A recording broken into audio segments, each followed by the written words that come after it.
working to connect a region of over 600 cultural bridges between our lands.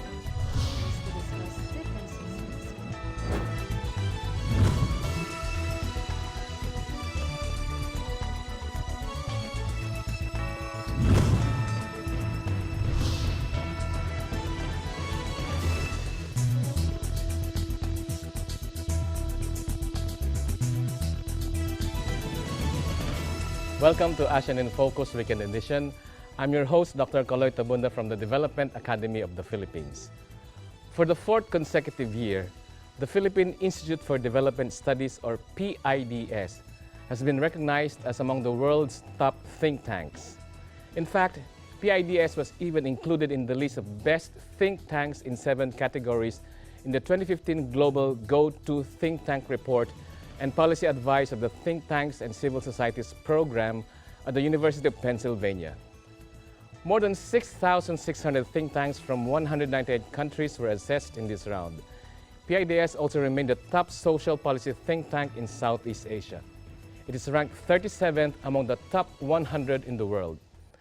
Other think tanks from Southeast Asia that made it to this category of social policy were Singapore's Institute of Southeast Asian Studies in the 41st place, and Institute for Policy Studies in the 53rd spot, and Malaysia's Center for Public Policy Studies in the 66th spot. In 2014, PIDS also ranked 37th among 50 nominated think tanks in this category. It has maintained its ranking as top among the top international development think tanks, 70 out of 128, and among the top education policy think tanks, 33 out of 65. Moreover, the Institute has been included in 4 new categories: Best Think Tanks in Southeast Asia and the Pacific, Best Government-Affiliated Think Tanks, and Think Tanks with the Best External Relations Public Engagement Program. The East Asian Development Network, or EADN Secretariat, which PIDS has been running since 2010, also made it to the list of Best Think Tank Networks. Today, in ASEAN in Focus Weekend Edition, we are very much honored to have as guest no less than the President of the Philippine Institute for Development Studies, or PIDS, Dr. Gilberto Llanto. Dr. Llanto is also the lead convener of the Philippine APEC Studies Center Network and regional coordinator of the East Asian Development Network, a network of research institutes conducting policy research and capacity building. In addition, he is associate editor of the Philippine Review of Economics and member of the Technical Committee for Economics of the Commission on Higher Education, or CHED. He was formerly Deputy Director General of the National Economic and Development Authority and the President of the Philippine Economic Society. He has a PhD in Economics from the School of Economics of the University of the Philippines. He has written and published on public economics, growth economics, regional integration, and infrastructure regulation. Welcome to the program, Dr. Llanto. Thank you for coming here finally. Thank you for inviting me here. Okay. Pleased to be here. Okay, so PIDS is one of the world's best think tanks. Where does it specialize in? Well, PIDS is, as the name says, the Institute of Development Studies. Okay. So most of our studies are policy studies with focus on economic policies. Although ideally we would have brought along also political scientists, but for the meanwhile, we focus on the economic policies. Economic policies. Okay, so you have a roster of fellows. We do. With the specialization on, of course, economic policy. Okay. Yeah. You were organized when? We were organized way back in 1977. In fact, next year will be the 40th anniversary of the establishment of PIDS.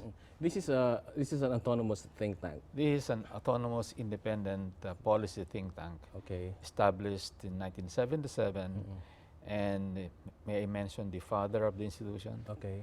Dr. Jerry Sikat. Oh, the economist. Who used to be with the School of Economics and later on also NEDA Director General, and also he was with the World Bank. Okay, because there's this impression that you are connected with NEDA. Is that true? Well, in a way, since we are an attached agency, so for proper positioning in the bureaucracy, we are an agency attached to the NEDA, but we do enjoy some measure of independence. Okay, but the results of your studies are submitted to NEDA for consideration? No, not really, not submitted, but presented. In fact, the studies are for the consumption of policymakers generally. So we don't do studies for NEDA. Okay. We do studies for the Philippine government, which any government agency can access, and also legislators can access.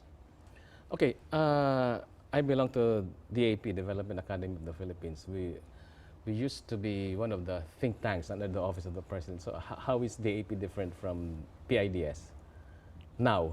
Of course, we rank. Yeah. Okay. Okay. Just kidding. Well, DAP is, let me see, you cover a whole lot more than what PIDS covers. Okay. You have research, you have training, and you run School. management school. Yes. Well, PIDS is just focus on policy research. Okay. We're a bunch of researchers, and that's our daily bread and butter. Do studies, things of this. We don't train people. We are not management institute.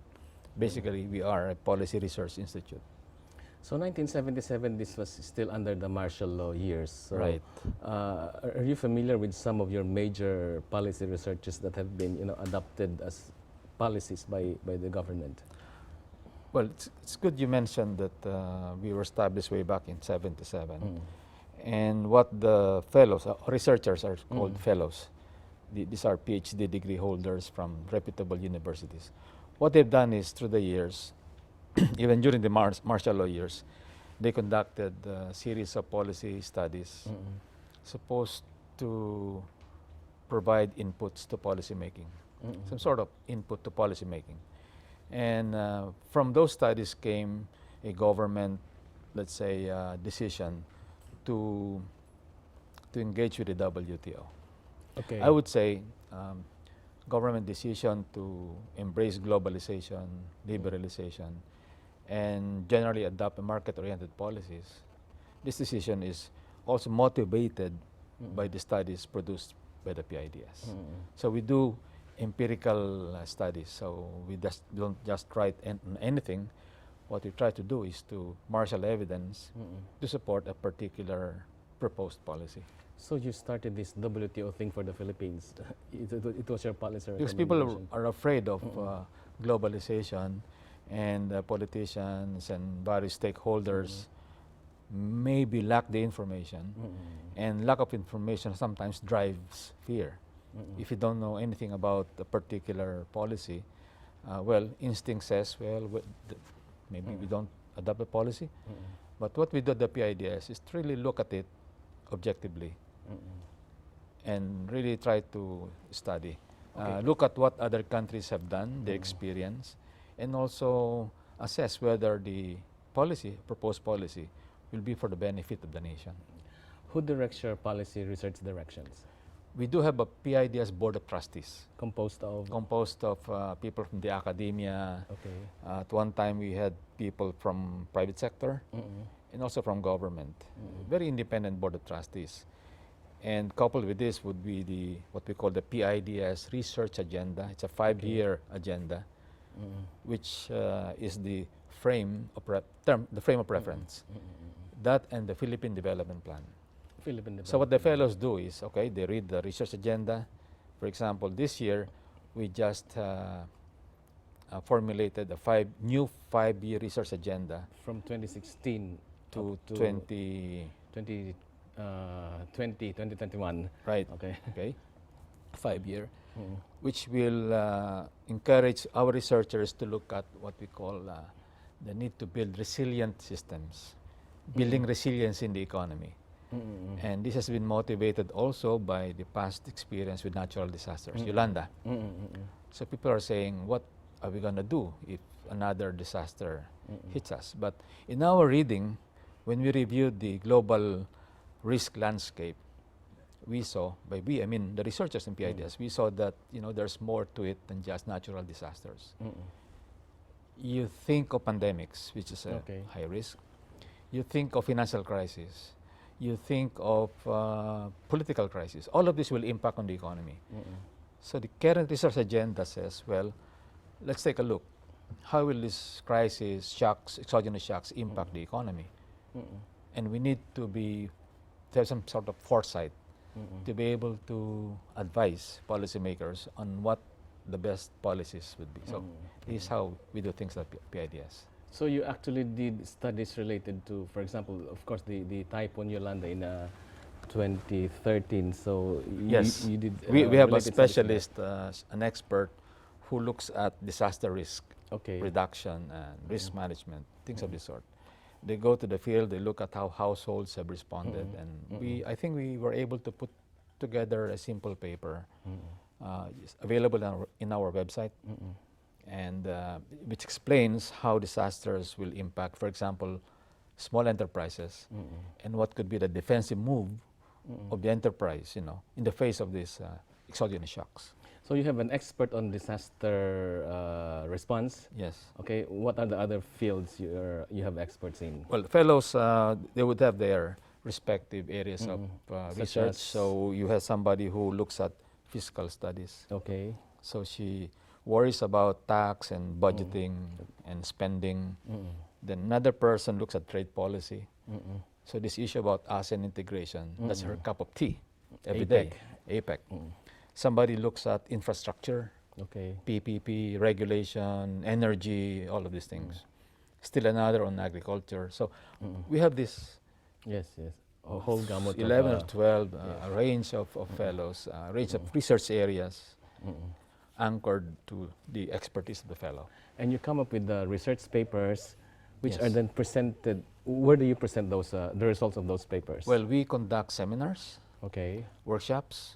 We bring the papers to the region for as long as, if you have the budget, then we go to, let's say, Cebu or Yes. Davao. We talk to a local university to co-host. In fact, we'll be co-hosting a presentation with the University of Cebu sometime during this year. Last year, we were in Puerto Princesa. So there are different avenues for presenting the research. Okay. Seminars, and then we publish. We maintain a journal, Okay. a Philippine Yeah. Journal of Can you Development. show it to the camera? This is the Philippine Journal Of of Development by the Philippine Institute for Development Studies. Oh, you have a Tagalog name. Surian sa mga pag-aaral pangkaunlaran ng Pilipinas. is this for sale? Is this available to Yeah, the that's for public? sale, at Okay, cost. At cost. Just to recover the printing cost.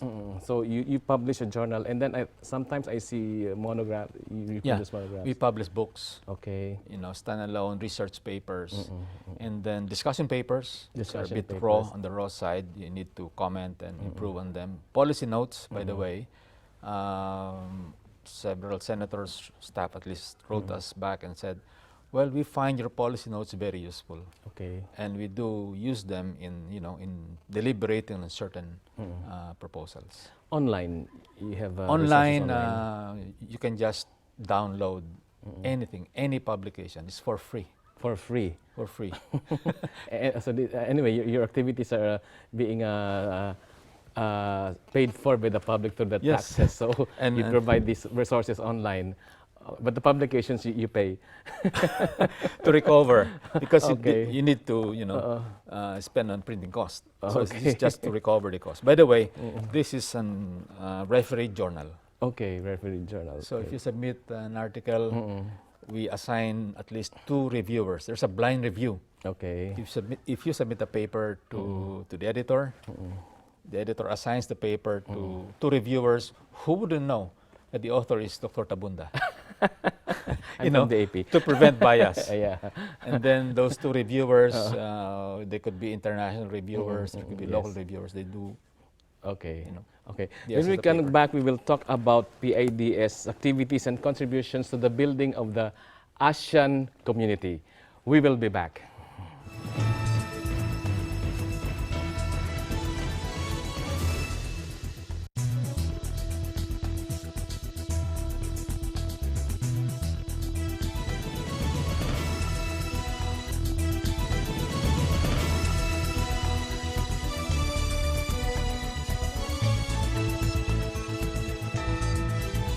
Welcome back to ASEAN in Focus Weekend Edition. We continue our discussions with the President of the Philippine Institute for Development Studies, or PIDS, Dr. Gilbert Llanto. Okay, Dr. Llanto, can you tell me some of the contributions, the activities of the PIDS related to the building of the ASEAN community? This is a good question, and I'm glad that I'm given this opportunity to the public explain what the Philippine Institute for Development Studies has done in this area. It's a very important area. People hear about the ASEAN Economic Community, but maybe even a lot more people are not fully aware of what this is about. You're more focused on the pillar of the economic community pillar, because ASEAN has three pillars. Right. So you're more on the economic aspect. We're more on the of it. economic Okay. aspect, but our contribution is to cut it short, doing policy studies, Yes. because we need to know what is in store for us in this ASEAN integration. We are joining we have joined the ASEAN Economic Community. It's been announced, but I think the public, people, policymakers, students, everyone should be aware of what it takes, what will it entail, what are the implications of joining an economic community. Yes. And to answer that, you would need to do empirical studies. Okay. And earlier we talked about the journal. This copy of the journal is a special volume on ASEAN Economic Community, What's the publication date? 2012. Oh, 2012. So, okay. Special volume on ASEAN Economic Community. So, you have this whole volume dedicated to the ASEAN community since 2012. Yes. Okay. This and several other studies at the PIDS look at the ASEAN Economic Community, the Yes. integration, what we need to do, what policies we need to adopt. 2012, but still very relevant, because many of these things, what we say here, still would need some, action on the part of Okay. government, and we can So, discuss. what are some of them? Okay. Yeah. What are some of those papers? You have Well, written? if I may, Yes, if I sure, may read, sure. we have here a paper looking at challenges affecting labor mobility Labor mobility. and okay. mutual recognition agreements on Yeah. professional services. Yeah, that's one of the major areas that should be explained to the public when it comes to the building of the ASEAN community. Right, and related to this would be services liberalization in the Philippines. And then this volume talks about logistics industry, maritime transport, agriculture, SME development, Yes. trade liberalization, foreign direct investments. A lot. So can you discuss some of the salient points of those papers? I wish the authors are here to discuss. Anyway, But if I may. we will invite them one by one. Yeah. So, I may not be able to do justice to what Yes, they wrote, but at least let's talk about labor mobility and MRAs and okay, professional so what is services. that? Okay. Permit me to Sure, turn sure. the page. Okay, what is this about? Well, first we have to understand that in the ASEAN Economic Community, the objective is to have what we call a single market and a single production base, where there will be a free flow of services, investments, capital, labor. Goods, yes. So you're talking here of factor and capital mobility, Okay. and labor is a factor of production. So you speak up, let's say, professional, architect. Can Filipino architect practice in Thailand under the AEC? Yes. Yes. Vice versa. Can the Thai architect be allowed to practice in the Philippines under an AEC? I think there are Yes. 42 professions covered under the Yes, and mutual because recognition we have agreement, we have we have signed up on that what we call the ASEAN framework for liberalization of services. Can you discuss that? Is ASEAN framework for the liberalization of services? The correct term is ASEAN Framework Agreement on Services, Okay. so-called AFAS. So services here can be provided in 4 modes. Yes. You can do cross-border supply. You can have consumption abroad. Okay. You can have presence, commercial presence in the Philippines, and you can have mobility of natural persons. Can you explain that? Okay. Okay. So there are 4. Okay. Okay, What's let's the say first one? Filipino accounting firm. Okay. There are many, and we are famous for Yeah. providing very good accounting Yeah, I and visited auditing services. Jakarta once, and I found out that among Top. the top financial experts, financial managers are from the Philippines. Yes. Okay. I happen to mention these services because we are known for being experts in providing different sorts of services. Engineering, architectural, accounting, medical, and dental services, even surveying. Yes, yes. Philippine firms are competitive. Now, in that ASEAN of 600 million population, can you imagine a big market, single production base, big market requiring, demanding efficient services, good service. So what do? Well, we have to have some agreement with the other countries in that community on certain standards. Yes. So the standard of practice for health, for safety reasons, many other reasons.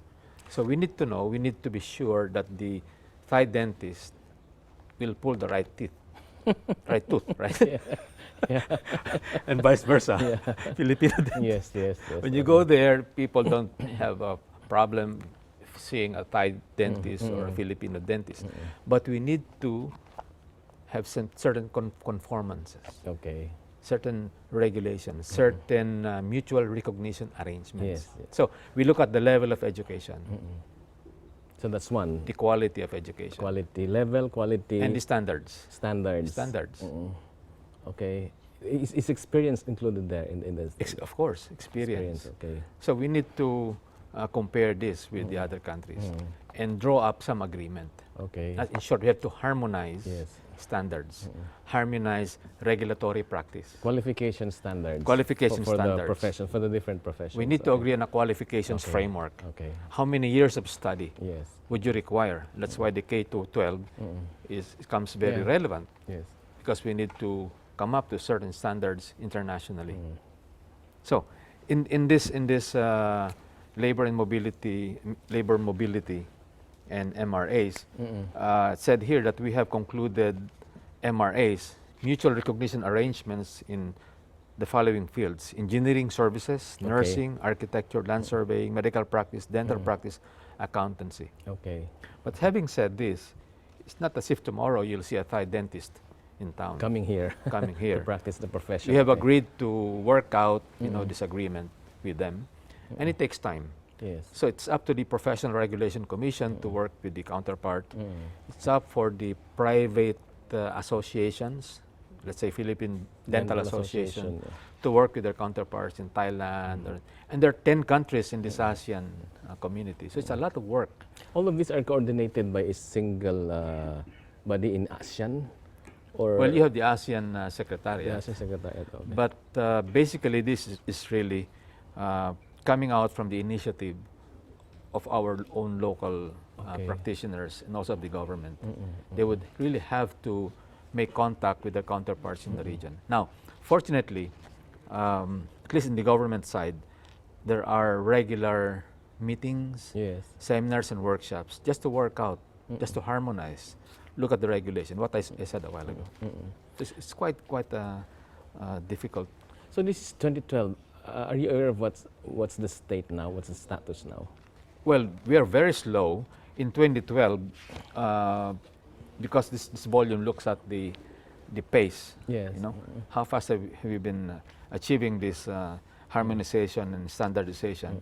And unfortunately, at least in 2012, we are behind in this area.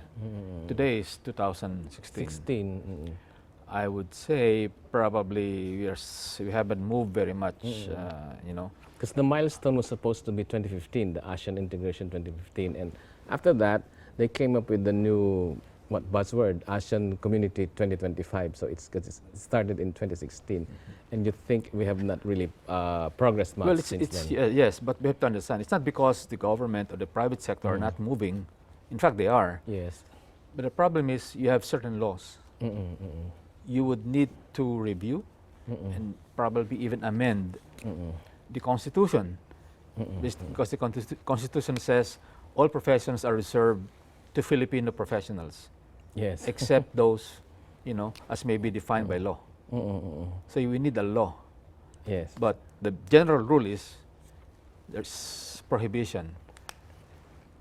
So, but operationally, it's not very strict because, there are certain laws which allow, we have passed certain laws which allow what they call reciprocity. If the foreign country has similar, rules, and we agree to have their nationals practice here and as well our nationals practice there, then reciprocity dictates that we accept certain professionals coming from those countries. You mentioned about the K-12 program, and it's supposed to be this is if we're going to really come up to terms, equal terms with our neighbors, we should adopt the K-12 program. But there's still so much resistance, and even angst, and why are we going to do this? So what can you say about this? if we should have done this a long time ago. Yes. So what can you say about those who are still opposing the maybe they are of the not K-12 properly program? informed about the advantages of having a K-12. And maybe even if they are informed, maybe they are afraid of the associated costs.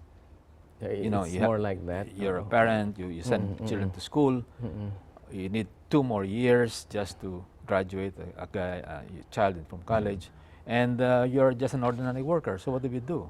But somehow we have to compete with our neighbors. Yes. And some people argue, well, you have done well with the 10-year education system. Why do we need to add 2 more? If you go around the region, a lot of professionals, consultants, experts are Filipinos. My own brother went to Jakarta. He was hired, to run an insurance company. He didn't undergo K-12. No K-12. But you and I were consultants. Yes. I do consulting work in outside the Philippines, and I didn't do K-12. How is it? But you are not everybody. that's the point. That's the point. Okay. And we live in a different milieu. Okay. It's a very modern, technical society. Things are moving fast. Other countries are becoming, their professionals are very competitive. So we can do no less, So you are suggesting that we really have to do this K-12 We have to bite the bullet in a way. Yeah, if we want to be at par with our neighbors, especially with these qualification standards we are implementing with the ASEAN community integration. Right. And if schools, parents are facing difficulties with it, with this new policy, then maybe they should sit down with government and try to work out a solution. Okay. Because not having it is not a solution. Okay, thank you. Okay, we will talk more about the different contributions and the different studies conducted by the PIDS in relation to the building of the ASEAN community. We will be back.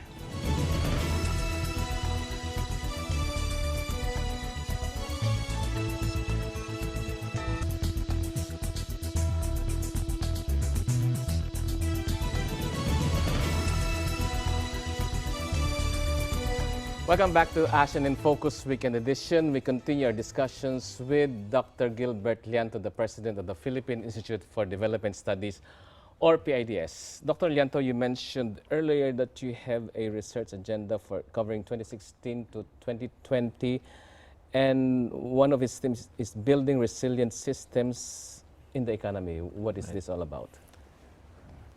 Yes, we do have a 5-year research agenda. It will cover that period. We still have to unpack this in terms of specific research projects in areas of expertise of the fellows. But in summary, this is about looking at vulnerabilities faced by the economy. What kind of shocks do we expect out there, the risk landscape, and how policymakers can formulate better policies, to shield the Philippine economy from exogenous shocks. These vulnerabilities, what are some of these vulnerabilities? Talking of vulnerability, I recall a paper which I cited also in my paper by an Italian professor. Okay. He tried to construct what we call a vulnerability index of different countries. And so he has the numbers, and how the Philippines rank in relation to other countries in the rest of the world. We are at least 2nd or 3rd in the vulnerability index. So what are these risks? What are these? Well, talk of economic risk. Okay. This could be because an economy is highly exposed to trade. So if you're a very open economy, you get most of your sustenance from exports. and suppose the global economy tanks, then you would expect some deep repercussions on your domestic economy. And we have seen this in recent times. Asian Because of financial the crisis. financial crisis, the global economic crisis, you see, economies have been affected, especially the more open economies. Recently, they said that the Philippines is one of the more, more sound fundamentals. So Yes, not we're an really open exposed. economy, but we have very sound fundamentals. Okay. Even if exports have slowed down, we are not as severely affected, adversely affected as other countries. And it's because of the high consumption growth. Internal demand is high. Okay. Yesterday it was reported that the GDP grew 6.9%. Yes, yes, and that's very And encouraging. this is predicated on strong consumption. Remittances keep coming in. And services, we just talk about services as a sector which has created a lot of value adding and a lot of employment for the economy. But still, we're up there in the vulnerability index. So what are the other We are factors? vulnerable because of where we are, Philippines, geographically situated in a high risk area. Asia Pacific Ring of Fire. Right. We have that. I call that the typhoon factory. We are Right. right there at the passage of the typhoon factory where they deliver strong typhoons. I've got friends from the other side of the globe, 10,000 miles away, and they say, why would you want to live in the Philippines? Yeah. So Given that you are in the path of typhoons and you are in the ring of fire. And I said, well, it's my country, so I live here. So what do we do? So we are high in the vulnerability index, but doesn't say we can't do anything about it. yes. Singapore is a very vulnerable country, as you know. Yes. Yeah. City-state, doesn't have resources, doesn't have agriculture, there's nothing except good people. Good people and good leadership. And yet, this professor ranks it as one of the most secure states in the whole world. I wish we could have that. So you have the natural calamities. Okay, what else makes us vulnerable? Well, we have now threat of pandemics, Pandemics. Yes. the flu. We now have Zika virus. Okay. I'm not a medical doctor, but in looking at what's happening, you would know that policymakers would have to be very vigilant Yes. about the possibility that one of these pandemics might be here, and it will affect, devastate the economy. I was reading a month ago a paper study on the Spanish flu. Yes. Yes.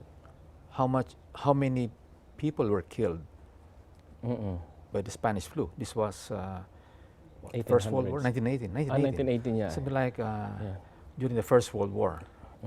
And the author of that paper said Spanish flu killed more people than the war itself. Than the wars. Yes. Estimates range from, you wouldn't believe it, estimates range from 20 million to 40 million Wow. people, in Europe and in the Americas, who died because of Spanish flu, the pneumonia. But so far we have not been subjected to any of those pandemics at the scale we saw in, for example, in Europe and South America. And our geography has something to do with it. But also because people are very mobile now. We travel, you travel, people travel a lot. They can bring in, viruses and bacteria, and so it's nice to be vigilant. So in this conference that I mentioned a while ago during this session this morning, I was talking about the policy conference at the PIDS. Or did I? I haven't. Not Okay. yet. But So you will mention that later, inviting the all right. the viewers. Okay. This year, September, the PIDS will hold its second annual public policy conference. Okay.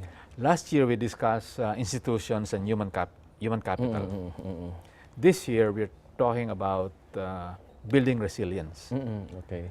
And we are inviting experts to talk about pandemics, health risks faced by developing economy.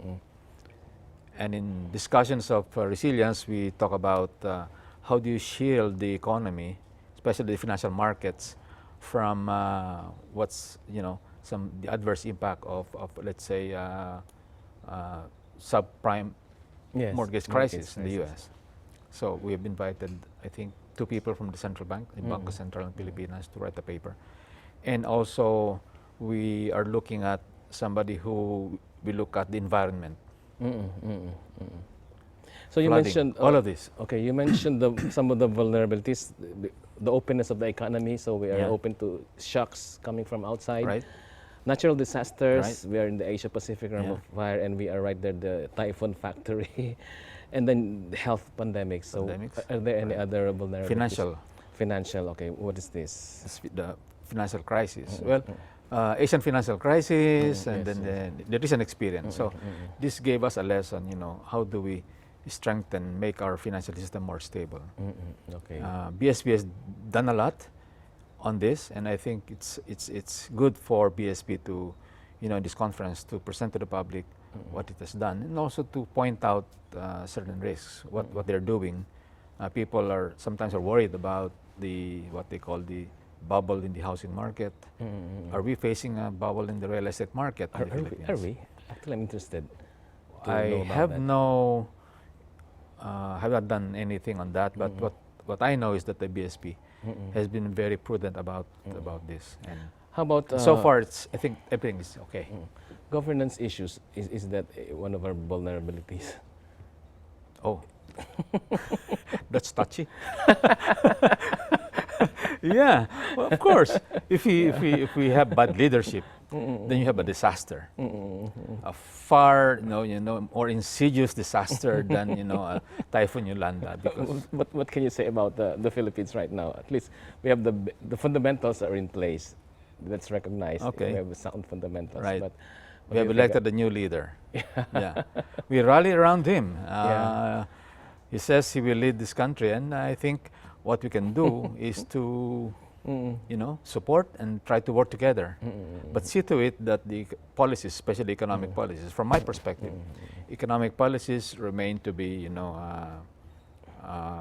for the benefit of the greater majority. Honestly, you think we have, because of these governance issues, we are more vulnerable, or are we more mature now? Let's say, okay, we've faced political crisis in the past. We have martial law and the other things. Now, what Mr. Aquino has done during his watch was to reestablish the institutions. Okay. Not just reestablish, but strengthen the institutions, military, the judiciary, I think the bureaucracy. We have a better motivated bureaucracy. I think we have a very vigilant middle class. And also OFWs returning from outside would have a say on how the country is run, because they keep financing this economy through remittances. So the institutions are there, people are more aware. It will be very difficult for a leader to undo, Yes. the tide of reform. And we have this, I read this projection from the World Bank. Whoever wins these elections, these 2016 elections, the economy will be safe because the fundamentals, the sound fundamentals have been put in place. So we have to credit the previous administrations. Yes, in fairness, we have to credit the previous administration, and also even the administration before Mr. Aquino. Yes. Mrs. Arroyo has also introduced good policies, notwithstanding what people say, what other parties say about what she did. But if you look at the record, there are policies, good policies that were undertaken during her watch, and even better policies during Mr. Aquino's watch. Okay. Speaking of policies, you mentioned earlier that there are some laws that need to be, revised. Can you mention at least one? Well, during our discussion about services, I mentioned that our review, the paper that I was mentioning, our review showed that one barrier to this liberalization, mobility would be the constitutional provision about reserving professions to Filipino professionals, except those provided by law. So you think? So that's one. That's a barrier. That's a Okay. barrier. Other countries won't have this kind of barrier. Now, I look at the engineering. It's not a homogeneous profession. Yes. You have metallurgy, Civil, civil, metallurgical, and each of these would have the respective laws. So you would have to review each of these laws and try to pry out, identify which law, which provisions constitute some barrier to entry. Because the idea of an AEC is the mobility of labor and capital. You want the best here. Even if it's Thai or Indonesian, you want the best to serve the Filipino people. So we need to fix that in order for the Philippines to be more, to reap the benefits of the establishment of the ASEAN Economic Community. And I have no fear that Filipino professionals would be able to compete. Yes. We are very competitive. We are very competitive. Okay, we will talk more about the different contributions of PIDS to the building of the ASEAN community when we come back.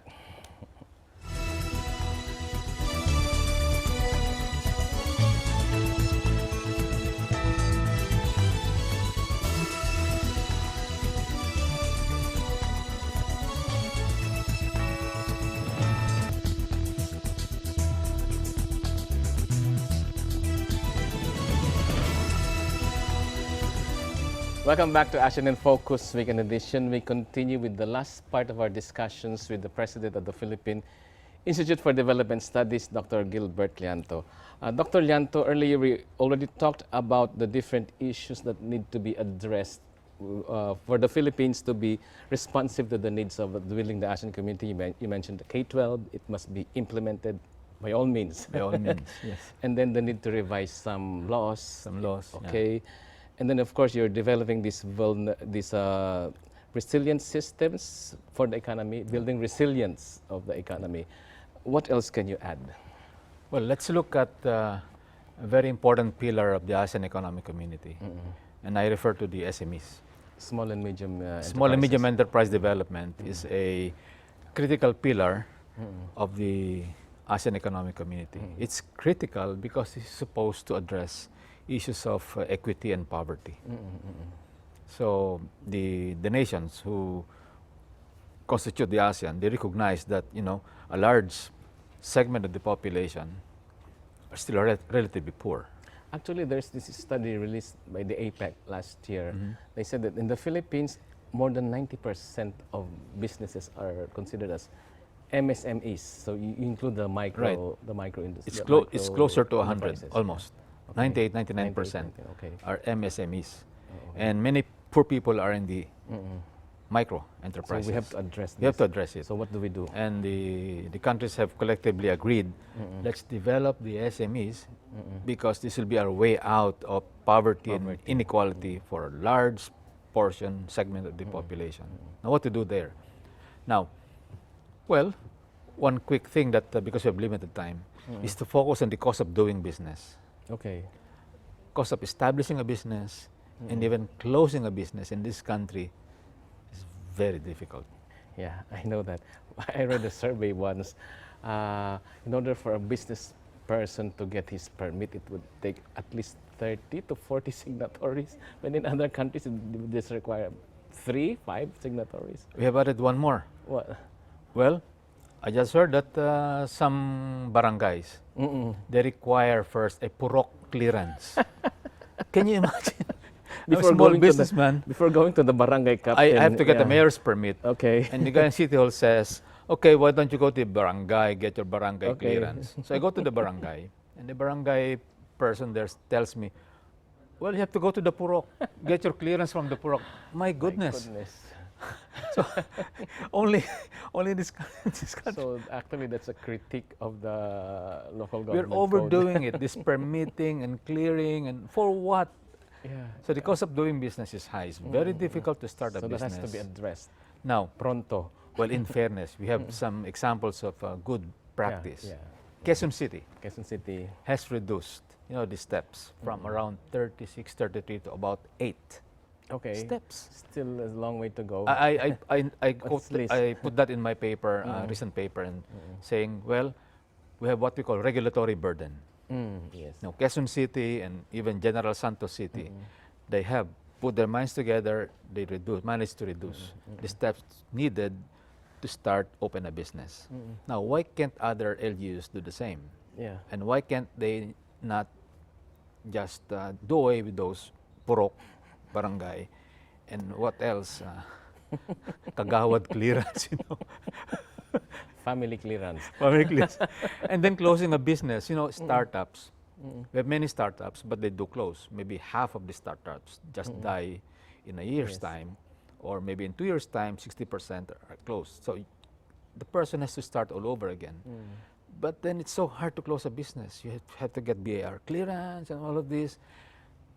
It's a mindset that's about control, Yes. controlling businesses, because these people cannot be trusted with the taxes.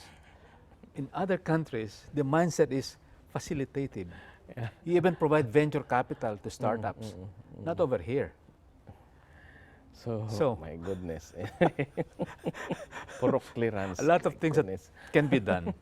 You don't even need to pass a law. Just need to use common sense. Yes, yes. Just do away with it.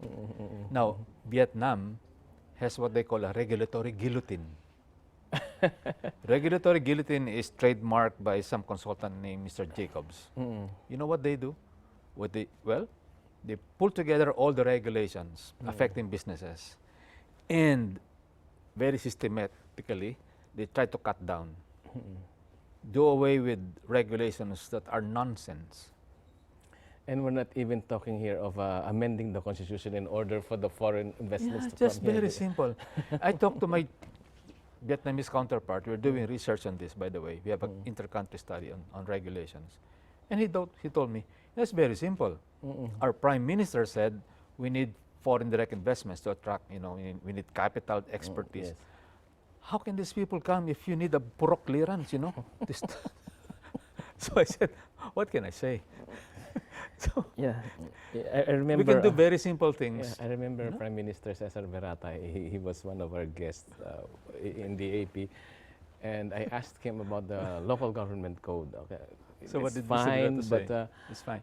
the local government code gave so much power to the local government units such that they become hindrance to to investments.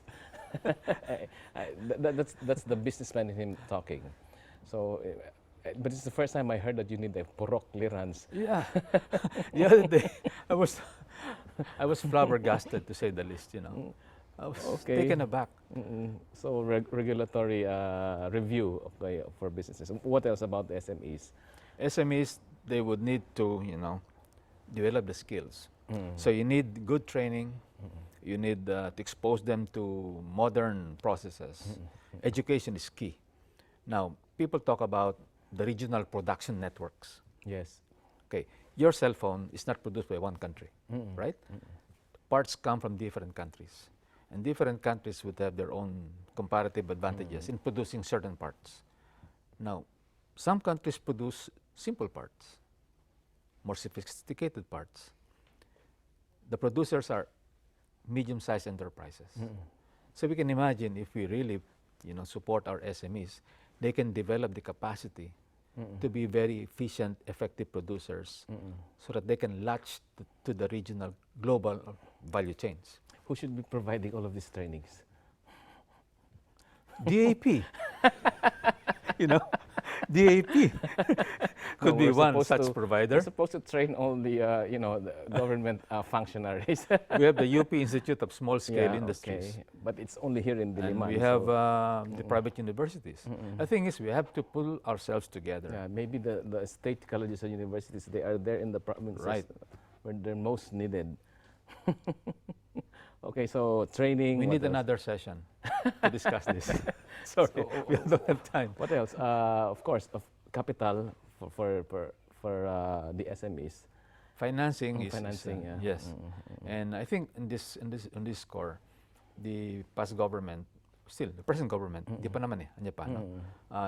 Few days from now. Few days from now, they've done some good things here.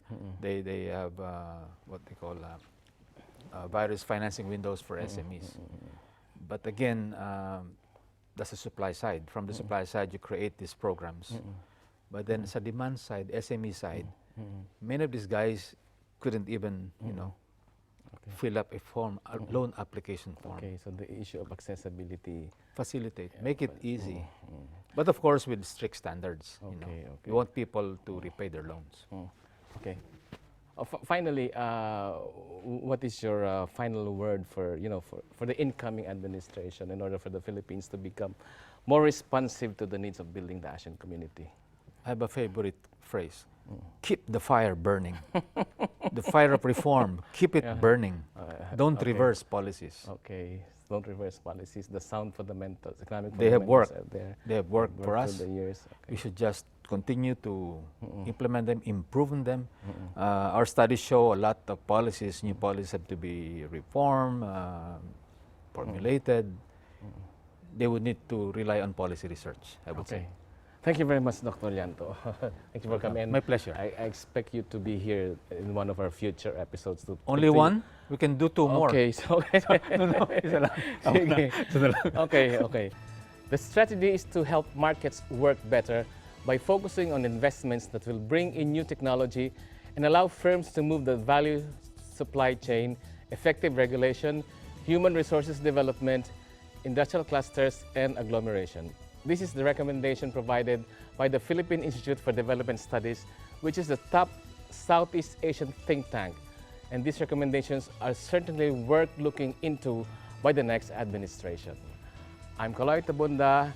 This is ASEAN in Focus Weekend, and I'm one with 25.